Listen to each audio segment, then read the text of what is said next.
Hello every one. അപ്പോൾ കഴിഞ്ഞ 2 ദിവസമായിട്ട് ഞാൻ വീഡിയോസ് ഒന്നും അപ്ലോഡ് ചെയ്തില്ല. വേറെ ഒന്നും കണ്ടല്ല, എനിക്കൊരു ഇൻ്റർവ്യൂ ഉണ്ടായിരുന്നു. വളരെ വളരെ എക്സൈറ്റഡ് ആയിട്ടുള്ള ഒരു ഇൻ്റർവ്യൂ ആയിരുന്നു. എൻ്റെ ഫസ്റ്റ് ഇൻ്റർവ്യൂ ആണ്. നമ്മൾ പ്രൊഫഷൻ കഴിഞ്ഞ് കഴിഞ്ഞാൽ നമ്മളൊരു എന്തിൻ്റെ എൻട്രി എന്ന് പറയുന്നത് ഇൻ്റർവ്യൂ ആണല്ലോ. സോ നല്ലൊരു എക്സ്പീരിയൻസ്ഡ് ആയിരുന്നു. അപ്പോൾ അതിൻ്റെ ആ ഒരു ടെൻഷൻ, ഒരു ദിവസം പ്രിപ്പറേഷൻ ആയിരുന്നു, ഒരു ദിവസം ഇൻ്റർവ്യൂ ആയിരുന്നു. അപ്പോൾ വീഡിയോസ് ഒന്നും ചെയ്യാൻ പറ്റിയില്ല. അപ്പം ഞാൻ അതിൽ കഴിഞ്ഞിട്ട് അന്ന് തന്നെ പ്ലാൻ ചെയ്ത വീഡിയോ ആണ് എൻഡോമെട്രിയോസിസ്. ഗൈനക്കോളജിയിലെ ഒരു ഇമ്പോർട്ടൻറ്റ് ടോപ്പിക്കാണ് എൻഡോമെട്രിയോസിസ്. ഓക്കെ, എൻഡോമെട്രിയോസിസ് എന്ന് പറയുമ്പോൾ നമ്മുടെ മെഡിക്കൽ കണ്ടീഷനിലെ ഏറ്റവും പെയിൻഫുൾ കണ്ടീഷനായിട്ട്, അത് ടോപ്പ് 10 പെയിൻഫുൾ കണ്ടീഷനിലെ ഒരു കണ്ടീഷനാണ് എൻഡോമെട്രിയോസിസ് എന്ന് പറയുന്നത്. അത് ഒരുപാട് വിമൻസിന്, അതായത് ഈ ഒരു കാലഘട്ടത്തിൽ ഒത്തിരി വിമൻസിന് വരുന്ന ഒരു കണ്ടീഷനും കൂടെയാണ് endometriosis. Introduction. Endometriosis is a chronic and often debilitating gynecological disorder. Affects an estimated 176 million. 176 million woman ആണ് വേൾഡ് വൈഡിൽ ഇത് കാണുന്നത്. ഇപ്പം അതായത് മോസ്റ്റ്ലി ഇത് കാണുന്നത് ഇങ്ങനെ റീപ്രൊഡക്റ്റീവ് ഏജിലാണ് കേട്ടോ. റീപ്രൊഡക്റ്റീവ് ഏജ്ഡ് വുമണിലാണ് കാണുന്നത്. ഓക്കെ, അപ്പോൾ ഇതിനൊരു സ്പെസിഫിക് ഏജ് ഗ്രൂപ്പ് ഇല്ല കേട്ടോ. അതായത് ഇന്ന ഒരു ഏജിലാണ് ഇത് കാണുന്നത് എന്നില്ല. പക്ഷെ റിസ്ക് വരുമ്പോഴത്തേക്കും നമുക്ക് പറയാം ഒരു 30 to 40 ഇയേഴ്സ് ആണ് കൂടുതൽ കാണിക്കുന്നത്. നമുക്ക് പിന്നെ ഡിസ്കസ് ചെയ്യാം.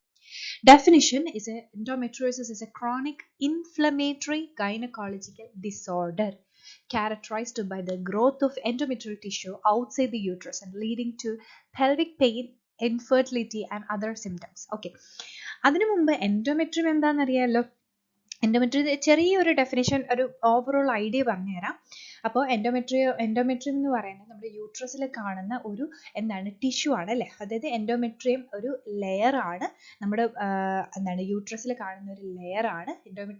എൻഡോമെട്രിയൽ ടിഷ്യൂ ആണ് എന്ത് ചെയ്യുന്നത്, അവിടെ ഡെവലപ്പ് ചെയ്യുന്നത്. അത് മോസ്റ്റ്ലി റീപ്രൊഡക്റ്റീവ് ഏജ് ആകുമ്പോഴത്തേക്കും, അതായത് മെൻസ്ട്രേഷൻ സ്റ്റാർട്ട് ചെയ്യുമ്പോഴത്തേക്കും ഈ പറയുന്ന എൻഡോമെട്രിയം ഡെവലപ്പ് ആവുകയും അപ്പം ബേബീന് ഇപ്പം നമ്മളൊരു മെച്യൂർ ആയി എന്ന് കാണിക്കുന്ന ഒരു സൈൻ ആണല്ലോ. അപ്പോൾ ഈ എൻഡോമെട്രിയം ബേബീനെ റിസീവ് ചെയ്യാൻ വേണ്ടിയിട്ടാണ് എൻഡോമെട്രിയം അവിടെ എന്ത് ചെയ്യുന്നത്, തിക്കൻ ചെയ്യുന്നത് അല്ലേ. അപ്പോൾ ബേബി വരുന്നില്ല എന്ന് കാണുമ്പോൾ അത് ഷെഡ് ഓഫ് ആയി മെൻസ്ട്രൽ ബ്ലീഡിംഗ് ആയിട്ട് മാറുന്നു. ഇതാണ് എൻഡോമെട്രിയം. അപ്പോൾ ഈ എൻഡോമെട്രിയൽ ടിഷ്യൂ എന്ന് പറയുന്നത് എവിടെ മാത്രമേ കാണുള്ളൂ, യൂട്രസിനുള്ളിൽ മാത്രമേ കാണുള്ളൂ. അത് യൂട്രസിനുള്ളിൽ അല്ലാതെ അതെന്ത് ചെയ്യുന്നു, മറ്റ് സ്ഥലങ്ങളിലും അതായത് അവിടുത്തെ റിലേറ്റഡ് ആയിട്ടുള്ള മറ്റ് സ്ഥലങ്ങളിലും endometrial tissue outside the uterus ആണ് അല്ലേ. ഒരു ഇൻഫ്ലമേറ്ററി ആയിട്ടുള്ള ഗൈനക്കോളജിക്കൽ ഡിസോർഡർ ആണ്, characterised by the growth of endometrial tissue outside the uterus. അപ്പോൾ അവിടെ മാർക്ക് ചെയ്യേണ്ട പോയിന്റ് ഏതാണ്, outside the uterus. Risk factors എന്ന് പറയുമ്പോൾ ഫസ്റ്റ്ലി ഫാമിലി ഹിസ്റ്ററിയാണ്. ഫാമിലി ഹിസ്റ്ററി പറയുമ്പോൾ എന്ത് പറയണം, ആരായിരിക്കും അതിനകത്ത് ഇൻക്ലൂഡ് ചെയ്യേണ്ടത്, ഫസ്റ്റ് ഡിഗ്രി റിലേറ്റീവ് അല്ലേ. അപ്പോൾ അതായത് മദർ, ഡോട്ടർ അല്ലെങ്കിൽ സിസ്റ്റർ, അവരെയൊക്കെ ആയിരിക്കും വരുന്നത്. പിന്നെ ഏജ്, നമ്മൾ നേരത്തെ പറഞ്ഞില്ലേ എൻഡോമെട്രിയോസിസ് ഏത് ഏജിനെയും കാണാം. പക്ഷെ നമ്മൾ ഏത് ഏജിലും ആർക്ക് വേണമെങ്കിലും വരാം, ഏത് ഏജ് ഗ്രൂപ്പിന് വേണമെങ്കിലും വരാം. പക്ഷെ കൂടുതലായിട്ടും ഒരു 30s 40s ആണ് കാണുന്നത്. അതൊന്ന് എഴുതി വെച്ചിരിക്കണം, ഞാൻ എല്ലാം കൂടെ എഴുതി കൺജസ്റ്റഡ് ആക്കാഞ്ഞതാണ്. പിന്നെ early onset of menstruation അല്ലേ. അതായത് നോർമലി ഒരു ടീൻ ഏജ് സ്റ്റാർട്ട് ചെയ്യുമ്പോഴാണ്, ടീൻ ഏജ് അതായത് 11, 12, 13 ആ ഒരു ഏജ് ഗ്രൂപ്പാണ് നോർമലി നമ്മൾ മെൻസ്ട്രേഷൻ സ്റ്റാർട്ട് ചെയ്യുന്നത് അല്ലേ. അതിന് മുന്നേ ഇപ്പോൾ അതായത് റീസെൻ്റ്ലി നമ്മുടെ മിക്ക കുട്ടികൾക്കും ഒരു 9 വയസ്സ് 10 വയസ്സ് 8 വയസ്സിൽ വരെ മെൻസ്ട്രേഷൻ സ്റ്റാർട്ട് ചെയ്യുന്നുണ്ട്. അപ്പോൾ ഈ പറയുന്ന ആ ഒരു സ്റ്റേജിൽ, അതായത് ബിഫോർ 11 years ഓൾഡിൽ കുട്ടികൾക്ക് മെൻസ്ട്രേഷൻ സ്റ്റാർട്ട് ചെയ്യുന്ന കുട്ടികൾക്ക് റിസ്ക് ഫാക്ടേഴ്സ് ആണ്. ഓക്കെ.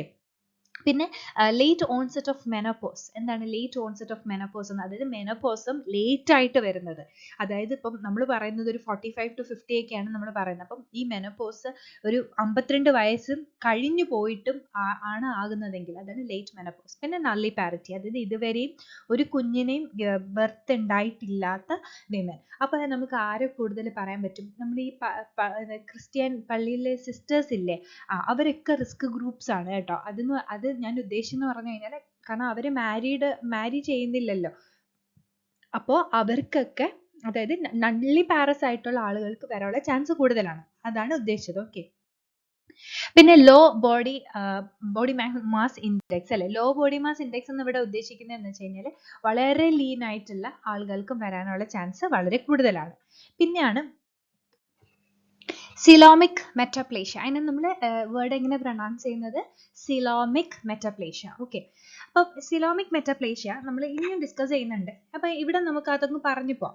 സിലോമിക് മെറ്റപ്ലേഷ്യ എന്ന് പറയുമ്പോൾ ഇപ്പോൾ ഞാൻ പറഞ്ഞല്ലോ, എൻഡോമെട്രിയൽ ടിഷ്യൂസ് എവിടെയാണ്? നമ്മുടെ യൂട്രസിൻ്റെ ഉള്ളിലാണ് ഡെവലപ്പ് ചെയ്യുന്നത്. പക്ഷേ ഈ പെൽവിക് ക്യാവിറ്റിയിലുള്ള ചില സെല്ലുകൾ പെൽവിക് ക്യാവിറ്റിയിലുള്ള ചില സെല്ലുകൾ എന്താണ് എൻഡോമെട്രിയൽ ടിഷ്യൂ ആയിട്ട് അവരങ്ങ് ട്രാൻസ്ഫോർമേഷൻ ചെയ്യും. മനസ്സിലായല്ലോ? അതായത് ഒന്ന് വേറൊന്നായിട്ട് മാറും. ആ ഒരു മാറുമ്പോൾ അവിടെ എന്ത് ചെയ്യും? അവിടെ എൻഡോമെട്രിയൽ ടിഷ്യൂ ഡെവലപ്പ് ചെയ്യാൻ തുടങ്ങും. അങ്ങനെ അവിടെ എൻഡോമെട്രിയോസിസ്, അവിടെ ആ ഒരു കണ്ടീഷൻ എൻഡോമെട്രിയോസിസ് ആയിട്ട് മാറും. അതായത് പ്രത്യേകിച്ചൊന്നുമില്ല, ഇപ്പം പെൽവിക് ക്യാവിറ്റിയിൽ എന്ത് ചെയ്യുന്നുണ്ട്? പെൽവിക് ക്യാവിറ്റിയിലുള്ള സെല്ലുകൾ എൻഡോമെട്രിയൽ ടിഷ്യൂകളായിട്ട് മാറും. അവർ ട്രാൻസ്ഫോർമേഷൻ നടത്തും. അപ്പം നമ്മളില്ലേ എന്താ പറയുക, ഇപ്പം ഗേൾ ബോയ് ആവത്തില്ല, അതുപോലെ ഇവർ പതുക്കെ ഒന്ന് എന്ത് ചെയ്യും? ഒന്ന് ട്രാൻസ്ഫോർമേഷൻ നടക്കും. ഇവരുടെ ട്രാൻസ്ഫോർമേഷൻ നടക്കുമ്പോൾ അതും എൻഡോമെട്രിയൽ സെല്ലായിട്ട് മാറും, അല്ല എൻഡോമെട്രിയൽ ടിഷ്യൂ ആയിട്ട് മാറും പെൽവിക് ക്യാവിറ്റിയിൽ. അപ്പോൾ അതർ ദാൻ യൂട്രസ് എന്ന് പറയുന്നത് എന്താണ്? എൻഡോമെട്രിയോസിസ് അല്ലേ? അങ്ങനെ എൻഡോമെട്രിയോസിസ് ഉണ്ടാകുന്നു. പിന്നെ പ്രീവിയസ് ആയിട്ടുള്ള പെൽവിക് സർജറീസ് ഒക്കെ ചെയ്തിരിക്കുന്നത്, ഇപ്പം woman who had the previous pelvic surgery, അതായത് ഇപ്പം നമ്മൾ എന്താ പറയുക, സിസേറിയൻ സെക്ഷൻ, ഹൈസ്റ്ററക്ടമി ഒക്കെ ചെയ്ത ആൾക്കാർക്ക് എൻഡോമെട്രിയോസിസ് വരാനുള്ള ചാൻസ് വളരെ കൂടുതലാണ്. പിന്നെ എന്തെങ്കിലും എന്താണ് ടോക്സിൻസുമായിട്ട് എക്സ്പോഷർ വന്നിട്ടുള്ള ആൾക്കാർക്ക്, സിവിയർ ആയിട്ടുള്ള എന്തെങ്കിലും ടോക്സിൻസുമായിട്ട് എന്താണ് എക്സ്പോഷർ വന്ന എല്ലാവർക്കും ഇത് വരും. പിന്നെ ജനറ്റിക് പ്രീഡിസ്പോസിഷൻ അല്ലെ, ജനറ്റിക് മ്യൂട്ടേഷൻസ് സംഭവിച്ചും ഇത് നമ്മൾ എൻഡോമെട്രിയോസിസ് ആകാം. പിന്നെ ഇതിന്റെ കോസസ് ആണ്. ഇപ്പൊ കോസസ് എന്ന് പറയുമ്പോൾ ഞാൻ ഇതൊരു മറ്റേ നമ്മൾ തിയറി ബേസ്ഡ് അങ്ങനെയൊക്കെയാണ് തന്നിരിക്കുന്നത്. ഇവിടെ ഇങ്ങനെ തന്നെ എഴുതുന്നതായിരിക്കും കേട്ടോ, എപ്പോഴും നല്ലത് ഇങ്ങനെ തന്നെ എഴുതുന്നതായിരിക്കും. ഓക്കെ. എന്താണ് ഫസ്റ്റ് കോസ്? സിലോമിക് മെറ്റപ്ലേഷ്യ നമ്മൾ പറഞ്ഞു. പിന്നെയാണ് റിട്രോഗ്രേഡ് മെൻസ്ട്രേഷൻ. എന്താണ് റിട്രോഗ്രേഡ് മെൻസ്ട്രേഷൻ എന്ന് പറഞ്ഞാൽ? വായിച്ചു നോക്കിക്കേ. ജസ്റ്റ് അതായത് മെൻസ്ട്രൽ ബ്ലഡ്, ഇപ്പം നോർമലി അത് വായിക്കുമ്പോൾ നമുക്ക് മനസ്സിലാവും. Menstrual blood flows back through the fallopian tube. എവിടെയാണ്? ഫെലോപ്പിയൻ ട്യൂബിന്റെ ബാക്കിലൂടെ അത് ഫ്ലോ ചെയ്യാണ് into the pelvic cavity, carries endometrial tissue with it. മനസ്സിലായല്ലോ? എൻഡോമെട്രിയൽ ടിഷ്യൂസ്, അതായത് എൻഡോമെട്രിയൽ ടിഷ്യൂ നമ്മളിപ്പം മെൻസ്ട്രൽ ബ്ലീഡ് വരുമ്പോൾ അതിനകത്ത് എന്തെങ്കിലും എൻഡോമെട്രിയൽ സെല്ലുകൾ കാണുമല്ലോ. ഈ സെല്ലുകളെ ഈ പറയുന്ന ഈ ബ്ലഡ് ഉണ്ടല്ലോ, അതായത് മെൻസ്ട്രൽ ബ്ലഡ്, അത് ഇങ്ങോട്ട് താഴത്തേക്ക് വരാണ്ട് അത് തിരിച്ച് ഉള്ള ഫ്ലോ ആണ്, ബാക്കിലോട്ട് ഫ്ലോ ചെയ്ത് അത് ഫെലോപ്പിയൻ ട്യൂബിലോട്ട് പോവുകയും അത് പെൽവിക് ക്യാവിറ്റിയിൽ അത് പിന്നെ പെൽവിക് ക്യാവിറ്റിയിലോട്ട് എത്തുമ്പോൾ ഈ സെല്ലുകളും അവരുടെ കൂടെ പോവുകയാണല്ലോ. ആ സെല്ലുകൾ അവിടെ ചെന്ന് ഡെപ്പോസിറ്റ് ആയി എൻഡോമെട്രിയോസിസ് ഉണ്ടാകും. മനസ്സിലായല്ലോ? എന്തെങ്കിലും ഡൗട്ട് ഉണ്ടെങ്കിൽ കമന്റ് ബോക്സിൽ മെസ്സേജ് ഇട്ടാൽ മതി. ഓക്കെ. പിന്നെ എംബ്രിയോണിക് സെൽ ഇംപ്ലാന്റേഷൻ സെയിം തന്നെയാണ്. ഇപ്പം അത് സെയിം തന്നെ എന്ന് പറഞ്ഞു കഴിഞ്ഞാൽ ഞാൻ ഉദ്ദേശിച്ചത് ഇപ്പം ഇതുപോലെ എന്താണ് സെല്ലുകൾ അങ്ങോട്ട് ഇംപ്ലാന്റ് ചെയ്യുകയാണ്. And embryonic cell that eventually develop into endometrial cell. Embryonic സെല്ലുകൾ എന്തായിട്ട് മാറുന്നു? എൻഡോമെട്രിയൽ ടിഷ്യൂ ആയിട്ട് മാറുന്നു. സിലോമിക് മെറ്റപ്ലേഷ്യ പറഞ്ഞതുപോലെ. And which is implant in the wrong location. ഇപ്പം അതായത് പെൽവിക് ക്യാവിറ്റിയിൽ. ഇപ്പം മോസ്റ്റ്ലി ഇപ്പം പെൽവിക് ക്യാവിറ്റി എന്ന് പറയുമ്പോൾ നിങ്ങൾക്ക് മനസ്സിലാവുന്നുണ്ടല്ലോ. അപ്പോൾ അത് എവിടെ വന്നാലും എന്ത് തന്നെയാണ് ഉണ്ടാക്കുന്നത്? എൻഡോമെട്രിയോസിസ് ഉണ്ടാക്കുന്നത്. പിന്നെ സർജിക്കൽ സ്കാർ ഇംപ്ലാന്റേഷൻ, അതായത് endometrial tissue implant surgical scar. അതുകൊണ്ടാണ് നമ്മൾ പറഞ്ഞത് സിസേറിയൻ സെക്ഷനും ഹിസ്റ്ററക്ടമിയും ചെയ്ത പേഷ്യന്റിന് എന്ത് വരാനുള്ള ചാൻസ് കൂടുതലാണ്? എൻഡോമെട്രിയോസിസ് വരാനുള്ള ചാൻസ് കൂടുതലാണ്. പിന്നെ ഹോർമോണൽ ഇംബാലൻസ്, മെയിൻലി എൻഡോമെട്രിയത്തിനെ ഉണ്ടാക്കാൻ സഹായിക്കുന്ന, അതായത് എൻഡോമെട്രിയൽ ലെയറിന് ഉണ്ടാക്കാൻ സഹായിക്കുന്ന ഹോർമോൺ ഏതാണ്? ഈസ്ട്രജൻ. എന്ത് ഹോർമോണാണ്? ഈസ്ട്രജൻ. ഈ ഈസ്ട്രജന്റെ ഡോമിനൻസ് എൻഡോമെട്രിയൽ ടിഷ്യൂവിനെ ഒത്തിരി പ്രൊഡ്യൂസ് ചെയ്യിപ്പിക്കും. അത് യൂട്രസിന്റെ പുറത്തും പ്രൊഡ്യൂസ് ചെയ്യിക്കാനുള്ള ചാൻസ് വളരെ കൂടുതലാണ്. സോ ഹോർമോണൽ ഇംബാലൻസുമാണ് ഇതിന്റെ മെയിൻ 5 കോസസ് ഓഫ് എൻഡോമെട്രിയോസിസ്. പക്കാണല്ലോ? ഓക്കെ. ഇനി 3 മെയിൻ തിയറീസ് നോക്കാം. ഇത് നമ്മൾ നേരത്തെ പഠിച്ചില്ലേ, അതുപോലെ തന്നെ. ഒന്ന് ട്രാൻസ്പോർട്ടേഷൻ തിയറി, ഒന്ന് ട്രാൻസ്പോർട്ട് ചെയ്യുന്നു. 2 ഇൻഡക്ഷൻ, ഇൻഡ്യൂസ് ചെയ്യുന്നു.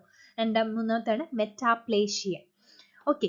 അപ്പോൾ എന്താണ് transportation? Endometrial cells are transported to other parts of the body through എന്താണ് ബ്ലഡ് സ്ട്രീം അല്ലെങ്കിൽ ലിംഫാറ്റിക് സിസ്റ്റം വഴി എന്ത് ചെയ്യുന്നു, അത് ട്രാൻസ്പോർട്ട് ചെയ്യുന്നു. അല്ലെങ്കിൽ ഇൻഡക്ഷൻ എന്താണ്, endometrial cells are induced to grow in other parts of the body by hormonal അല്ലെങ്കിൽ environmental factors അല്ലെ. നമ്മൾ പറഞ്ഞു ഇപ്പൊ ഈസ്ട്രജൻ എന്ത് ചെയ്യുന്നു, ഇതിനെ ഡെവലപ്പ് ചെയ്യിക്കുന്നു, അല്ലെങ്കിൽ എന്തെങ്കിലും ടോക്സിസിറ്റി അതിനെ develop ചെയ്യിപ്പിക്കുന്നു. Then metaplasia, cell in the other parts of the body transform into endometrial tissue. നമ്മൾ ഓൾറെഡി അത് ഡിസ്കസ് ചെയ്തിട്ടുണ്ടായിരുന്നു അല്ലേ. അപ്പോൾ ഒന്ന് ട്രാൻസ്ഫോർമേഷൻ, ഒന്ന് ട്രാൻസ്പോർട്ടേഷൻ, ഒന്ന് ഇൻഡക്ഷൻ. മനസ്സിലായല്ലോ. ഇനി 5 കീ ഫാക്ടേഴ്സ് ആണ്. നമ്മൾ ഓൾറെഡി പറഞ്ഞ പോലെ കീ ഫാക്ടേഴ്സ്. അപ്പം ഇതിനെ എഫക്റ്റ് ചെയ്യുന്ന കീ ഫാക്ടേഴ്സിനെ കുറിച്ചിട്ടാണ് പറയുന്നത്. നമ്മൾ ഡിസ്കസ് ചെയ്ത പോലെ എന്താണ്, ഹോർമോണിൽ എക്സ്പെഷ്യലി ആരാണ് വരുന്നത്, oestrogen. Genetics, immune system, environmental toxins and lifestyle factors. Lifestyle factors ഇവിടെ include ചെയ്തിരിക്കുന്നത് നമുക്ക് പറയാം.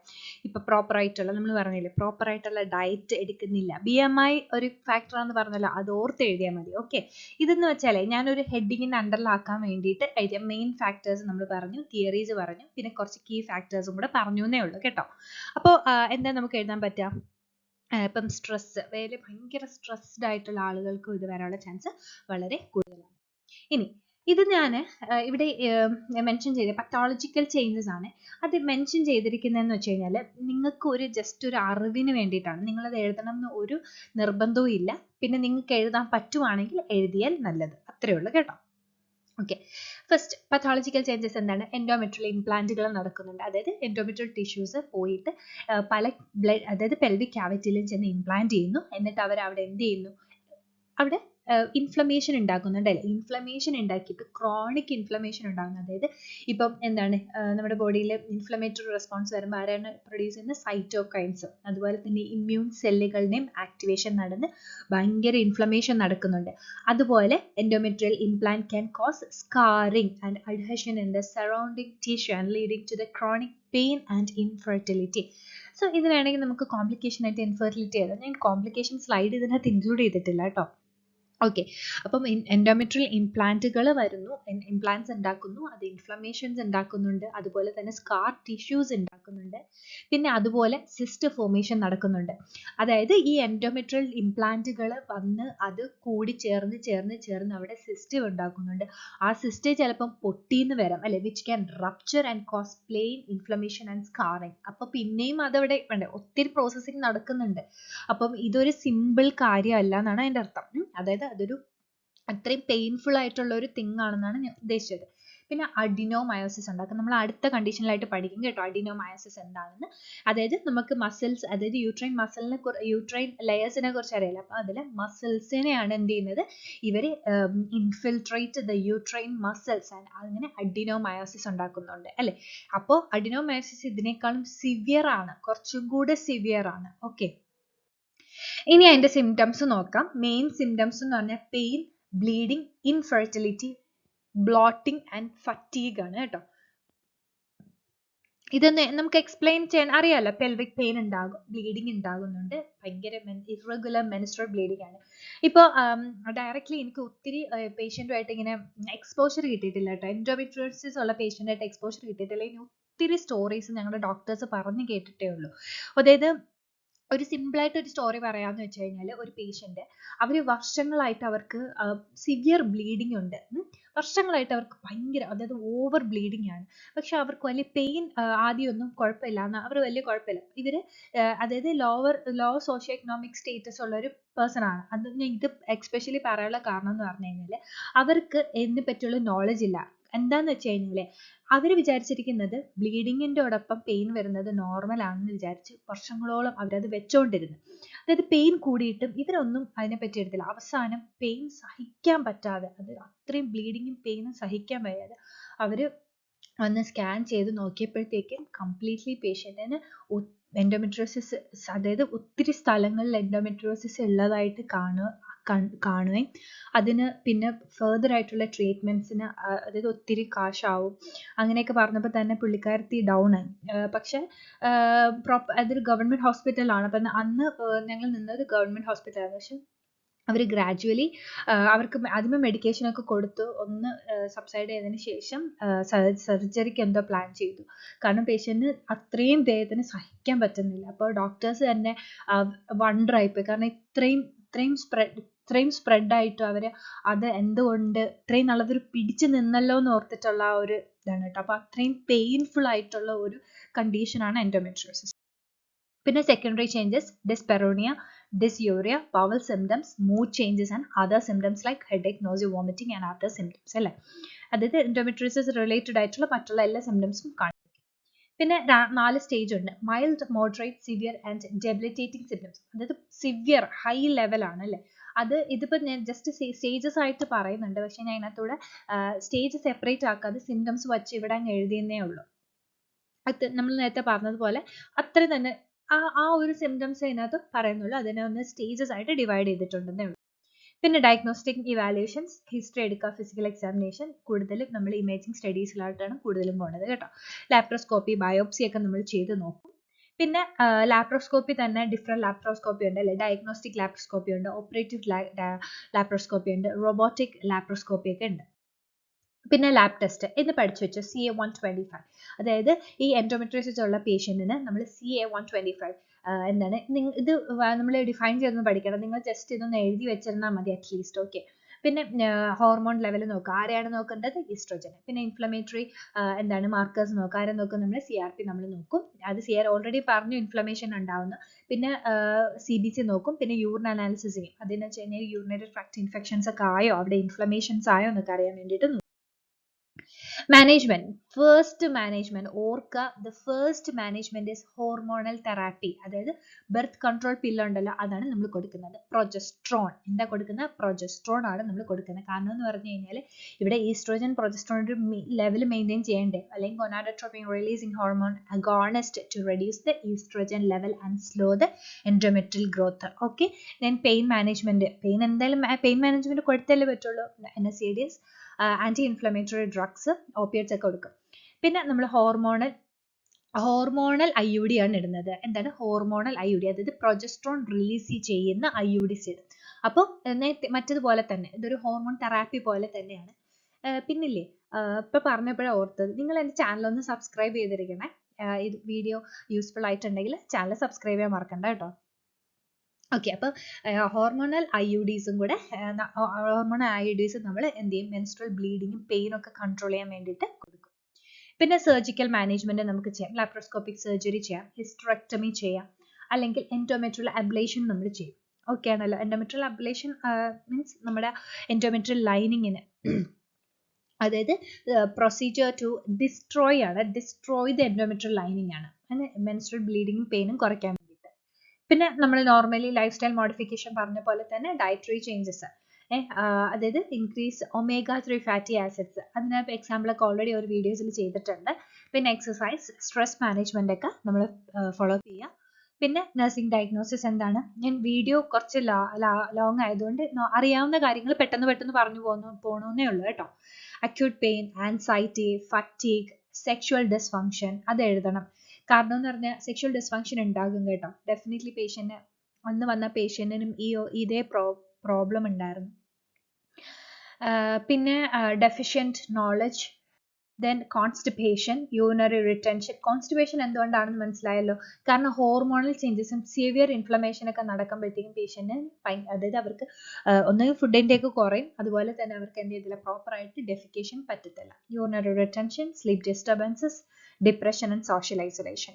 ഇത്രയാണ് എൻഡോമെട്രിയോസിസിൽ പഠിക്കാനുള്ളത്. എന്തെങ്കിലും ഡൗട്ട്സ് ഉണ്ടെങ്കിൽ കമന്റ് ബോക്സിൽ കമന്റ് ചെയ്യാൻ മറക്കണ്ട. So thank you for watching my video. Please subscribe the channel.